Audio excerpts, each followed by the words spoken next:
They're all rested. They just had a break, so they're all caffeinated and ready to dive in. Guys, I'm happy to welcome Senator Cruz. Caffeinated is good, but if it were an evening event, liquored up is even better.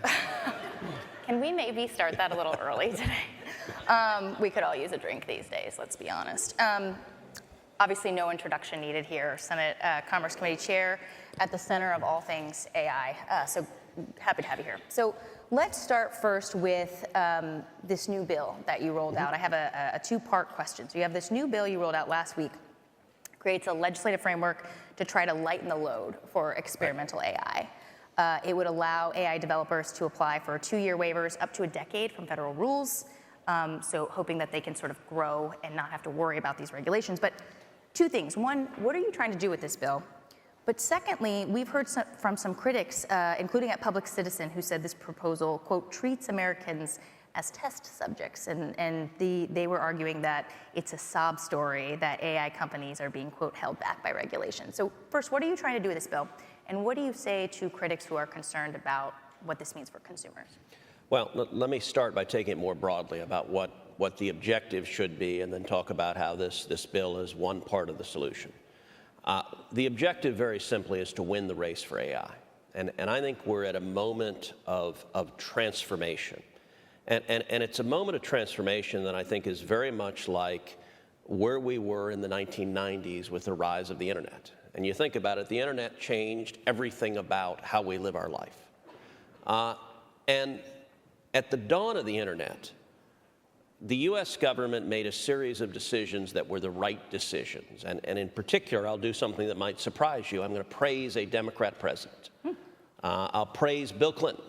Bill Clinton signed an executive order that memorialized a light-touch regulatory approach to the internet. We also put in a moratorium on taxation on the internet. And the internet at the time was this nascent technology that was just coming into existence. At the same time, Europe took a dramatically different approach. And the EU put in place a heavy regulatory approach, a prior approval regulatory approach. The consequences of that fork in the road have been utterly transformational. Here's an amazing statistic. In 1993, the economy in the EU and the economy in the United States were virtually identical. Today, the United States economy is more than 50% larger than the EU. And there are two drivers of that: tech and the shale revolution. That's it. So that we made the right call in the 1990s, 30 plus years ago.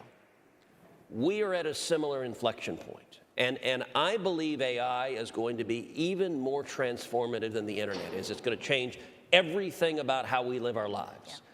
Yeah. And from my perspective, I want to make sure we don't make the mistakes that Europe made. If you look at, there are virtually no major tech companies in Europe. They just missed the tech revolution, and that is driven out of the United States, and that has produced jobs and productivity. AI right now, we are in a race with China, and if we lose the race to China on AI, the consequences will be devastating. They'll be devastating for jobs in the United States, they'll be devastating for prosperity in the United States, and they'll also be devastating for global values, because whoever wins the race for AI, that nation's values are going to be reflected in AI. If China wins the race for AI, AI will be a tool for global surveillance and control as carried out by a communist nation. So we cannot lose that race. And China set an audacious goal of winning the race for AI and having AI embedded in 90% of their economy by 2030. What's the regulatory sandbox bill? Regulatory sandboxes are an approach that have been employed all over the world. Over 50 nations have used regulatory sandboxes. So this is not some curious idea with no precedent. It's been implemented in many countries. The idea of a regulatory sandbox is that when you have new innovation, you create an ability to ensure that the regulatory system doesn't prevent that innovation from occurring. And so the regulatory sandbox, this is an idea, by the way, President Trump has proposed as well. It's part of President Trump's AI framework. And so I'm drafting the legislation that is reflected in what the president has called for. This would let innovators go to regulators and ask for either an exception or modification to existing regulations to allow them to innovate. What does that mean? Let's take a look at something like aviation. Our existing aviation rules were designed in a world where the only possible way to fly was with manned aircraft. And so nobody was thinking about the possibility of not having a pilot because unmanned drones didn't exist. There's massive innovation that can come from unmanned drones, and so allowing the ability to modify rules to allow that innovation is important. That's what the regulatory sandbox is designed to do. Are there certain rules and regulations that you think these companies definitely shouldn't try to get out of, like when it comes to consumer protections that folks are worried about? Oh, look, of course, and the way this is structured is it's not just willy-nilly abolishing all regulations.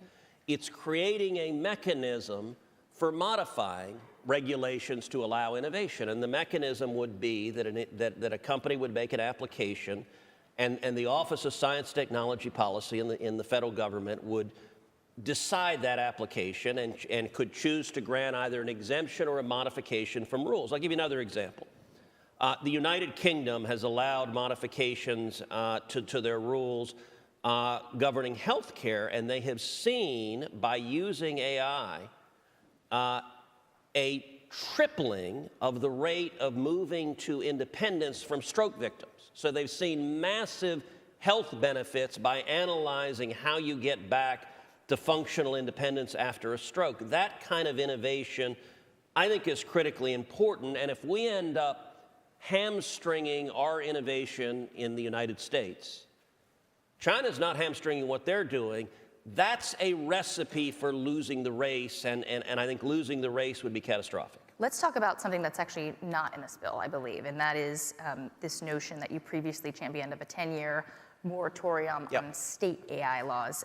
That obviously was taken out of the recent mega bill that went through both chambers of Congress.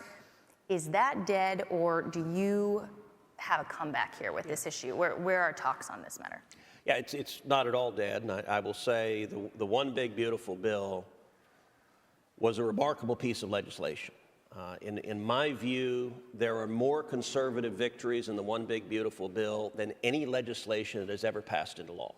And it's astonishing, everything that was accomplished in that bill. I will say in the course of that bill, I was privileged as chairman of the Commerce Committee to write major portions of that bill. And I got to say, we won virtually every battle. We had about 20 battles, and I think we won 19 of them. So I feel pretty good. Another one you're well aware of was the battle over spectrum. And I will tell you, I said at the outset, we are going to authorize a spectrum auction. We're going to put a spectrum pipeline in this bill, and nobody in this town thought that was possible. Yeah. In fact, I sat in the Speaker's office, and Mike is a longtime and good friend, and I said, we're going to put spectrum in this, and Mike laughed in my face. He literally laughed at me. He said, Ted, there's no way on earth I can get spectrum through my defense hawks in the House. That ain't going to happen. There's a good behind-the-scenes story right there about your lobbying campaign, it sounds like. Yeah. There's a whole lot, and it was tooth and nail. And actually, here, I'll make it a little less behind the scenes. So the process as we went through, the very end of it where we cut the deal, so the pipeline bill that I had had for a long time allows for the auction of 600 megahertz. And mandates, actually, the federal government auction 600 megahertz. And there was a big fight over exceptions. And DOD and the intelligence community wanted exceptions. I didn't want exceptions. The final negotiations happened on the floor of the Senate, which that doesn't often happen. And it was not on the microphones and on C-SPAN. It was just standing in the back of the floor of the Senate. And I was there with Roger Wicker, the chairman of the Senate Armed Services Committee, and with Tom Cotton, the chairman of the Intelligence Committee. And we negotiated the final deal. And Deb Fisher and Mike Rounds were there too, and they care a lot about this issue. And at the end of the day, they really wanted exceptions. I did not. And as we're arguing, we ended up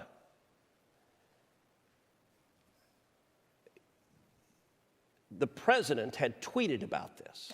That always moves things a little bit. And said, we need to pass a pipeline bill in the One Big Beautiful Bill, and it needs to have 600 megahertz, and it needs to have no exceptions. Now, that's not an accident. There had been 4 months of vigorous lobbying at the White House. I had been at the White House over and over and over again trying to get that tweet to come out.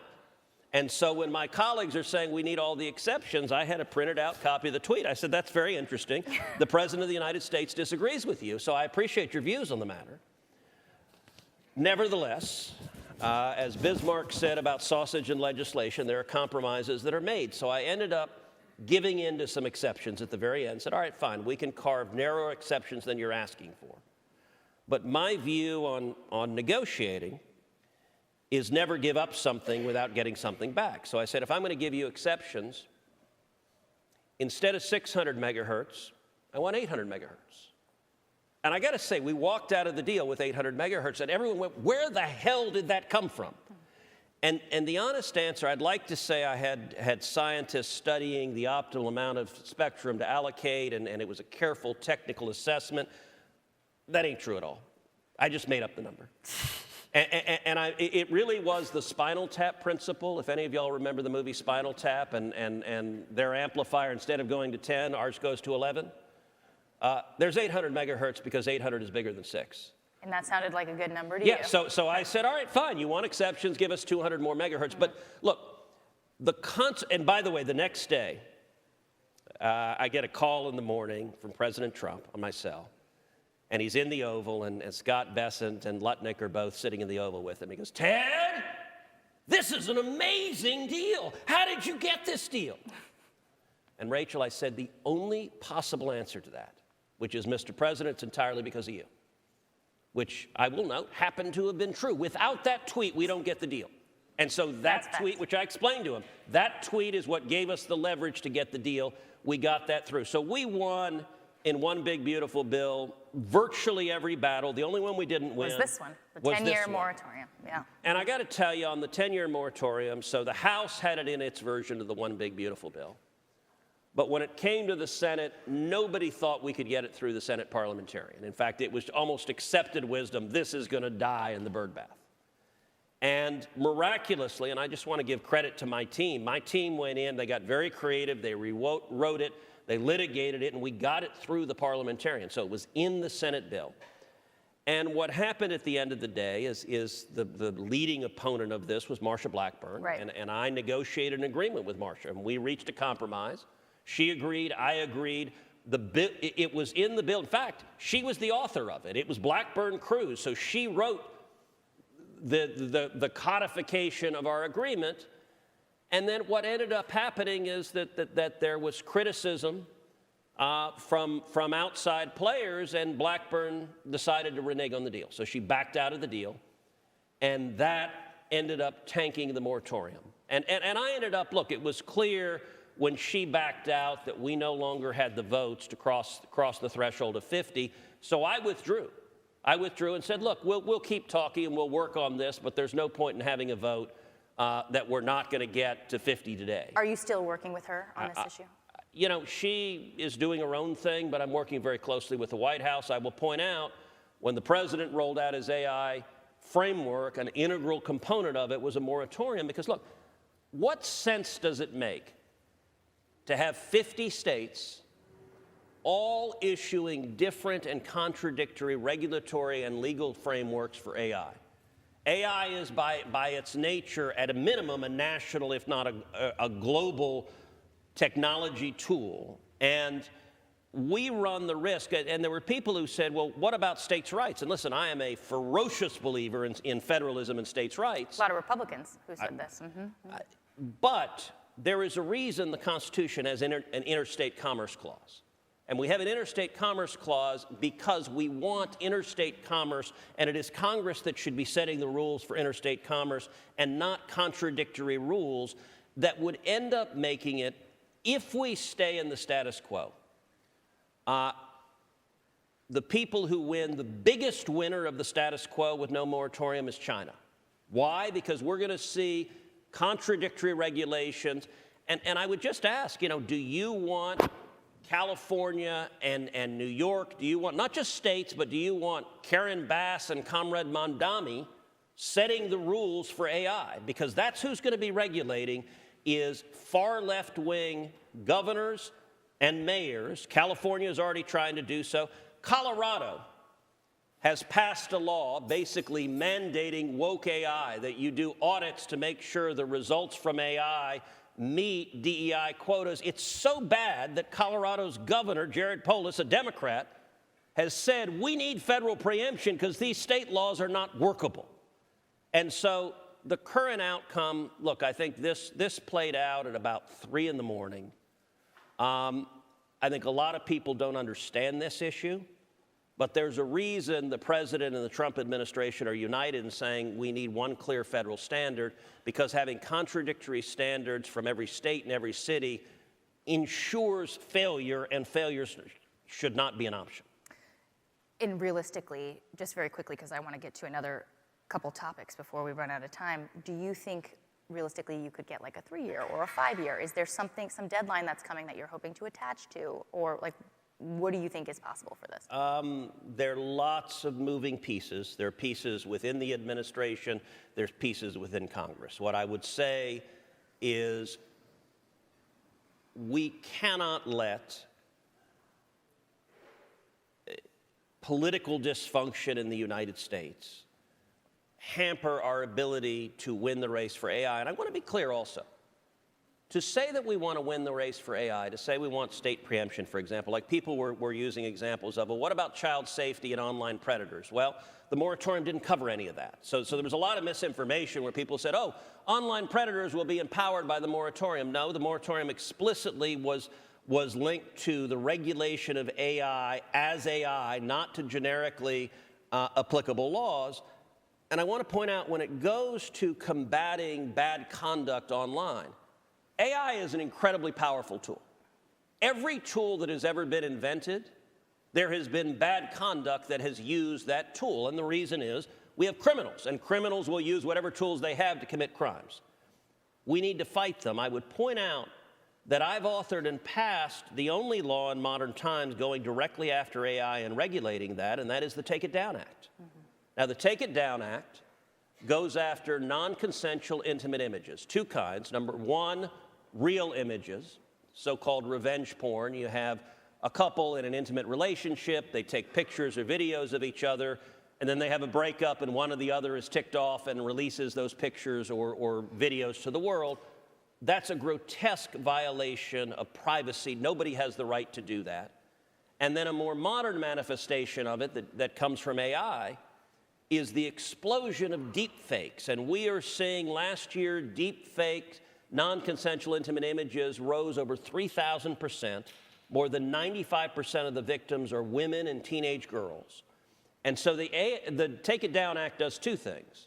Number 1, it makes it a crime, it makes it a felony to post non-consensual intimate images, either real or deep fakes. And that was important because state laws and federal laws had a hole.